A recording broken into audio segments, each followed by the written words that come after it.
बुराड़ी परिवार की ज्यादातर तस्वीरों में वे कैमरे की तरफ मुस्कुराते हुए नजर आते हैं।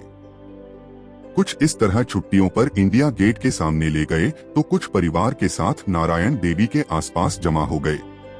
पड़ोसियों और रिश्तेदारों को यह विश्वास करना मुश्किल लगता है कि परिवार के 11 सदस्यों की मौत किसी तांत्रिक प्रथा के कारण हुई थी और उनका कहना था कि पीड़ितों को मार दिया गया था।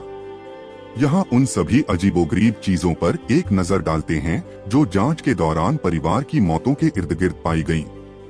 पुलिस ने 2 रजिस्टरों में पाए गए मोक्ष प्राप्त करने के बारे में हस्तलिखित नोट बरामद किए हैं। जांचकर्ताओं ने कहा है कि उन्होंने ऐसा कुछ भी पहले नहीं देखा है। अधिकारी ने कहा, बड़ तपस्या के बारे में बात हो रही है जो इंगित करता है कि किसी को एक बरगद के पेड़ की तरह एक संरचना में उतरना होगा जिसकी शाखाएं लटक रही हैं। नोट्स में कहा गया है कि ऐसा करने से भगवान खुश होंगे। तस्वीर में एक पुलिसकर्मी 11 सदस्यों के परिवार के पोस्टमार्टम रिपोर्ट के कागजात ले जा रहा है। परिजनों ने कहा कि भाटिया परिवार प्रियंका की शादी की तैयारी कर रहा था जिसकी पिछले महीने सगाई हुई थी। वह मृत पाए गए लोगों में से थी। नोएडा में एक आईटी कंपनी के लिए काम करने वाली 33 वर्षीय ने मृत पाए जाने से पहले शाम को चचेरे भाई के साथ अपनी आगामी शादी पर चर्चा की। रात करीब 11 बजे वह शादी के लिए शॉपिंग करने की बात कर रही थी। जिस इलाके में एक परिवार के 11 सदस्य उत्तरी दिल्ली में अपने आवास पर मृत पाए गए थे, वहां के कुछ निवासियों ने दावा किया है कि घर की साइड की दीवार से बाहर निकले 11 पाइपों का एक गुप्त अर्थ है जो पुलिस को चकमा दे रहा है। स्थानीय लोगों ने दावा किया कि 11 पाइप मृतकों की आत्मा के लिए एक आउटलेट थे। हालांकि एक पड़ोसी ने कहा कि परिवार जो प्लाईवुड व्यवसाय में था ने पाइप स्थापित किए थे ताकि प्लाईवुड पर लगाए गए रसायनों से जहरीले धुएं को बाहर निकाला जा सके। हालांकि पुलिस ने पाइप और मौत के बीच किसी संबंध को खारिज किया है। मौतों की जांच के हिस्से के रूप में जांचकर्ताओं ने कहा है कि उन्हें 5 अगलगल टेबल मिली जिन्हें अगलगल रखा गया था।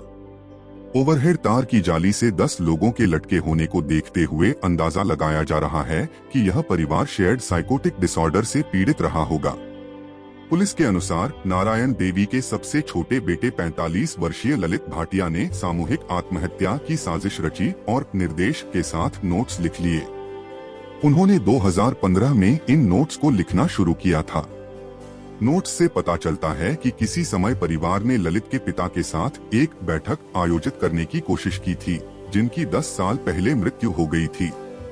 टाइम्स ऑफ इंडिया ने डायरियों का अध्ययन करने वाले एक अधिकारी के हवाले से कहा, ऐसा प्रतीत होता है कि ललित भ्रम में था कि उसके पिता उसके माध्यम से परिवार को निर्देश दे रहे थे।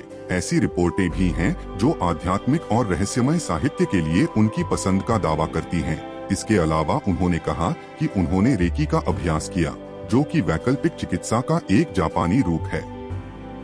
यह भी बताया जा रहा है कि चोट लगने के बाद उन्होंने अपनी आवाज खो दी थी और नोटपैड पर लिखकर अपने ग्राहकों से भी बात करते थे। ललित के नोटों में से एक ने कयामत की भविष्यवाणी की और परिवार को सलाह दी कि वे बच जाएंगे। प्रविष्टि में लिखा था, अंतिम समय में आखिरी इच्छा की पूर्ति के वक्त आसमान हिलेगी, धरती कांपेगी, उस वक्त तुम घबराना मत, मंत्र का जाप बढ़ा देना, मैं आकार उतर लूंगा और को भी उतारने में मदद करूंगा। जब तक आपकी अंतिम इच्छा पूरी हो जाएगी तब तक आकाश खुल जाएगा और पृथ्वी हिल जाएगी। घबराएं नहीं बल्कि जोर से मंत्र का जाप करना शुरू करें। मैं आपको और दूसरों को बचाने के लिए आऊंगा। ललित भाटिया ने कथित तौर पर परिवार को बताया कि उन्हें यह संदेश उनके पिता का मिला है। परिवार बहुत अंधविश्वासी था और जाहिर तौर पर यह माना जाता था कि दुनिया का अंत आ रहा है। पुलिस ने कहा कि यह स्पष्ट है कि परिवार इन सभी निर्देशों का आंख मूंद कर पालन कर रहा था। आखिरी नोट्स में से एक में लिखा है कि माँ सभी को रोटियां खिलाएंगी, माँ सबको रोटी खिलाएगी। इसकी पुष्टि इसलिए हुई क्योंकि परिवार ने पास की एक दुकान से 20 रोटियां मंगवाई जिसके लिए उसने 200 रुपए दिए। उन्होंने कोई सब्जी नहीं मंगवाई। पुलिस को घर में रेस्टोरेंट का बिल मिला है। रात करीब 10:40 बजे खाना दिया गया। एम्स में मनोचिकित्सा विभाग के वरिष्ठ चिकित्सक ने सुझाव दिया कि रहस्य की तह तक जाने के लिए मामले में मनोवैज्ञानिक शव परीक्षण किया जाना चाहिए।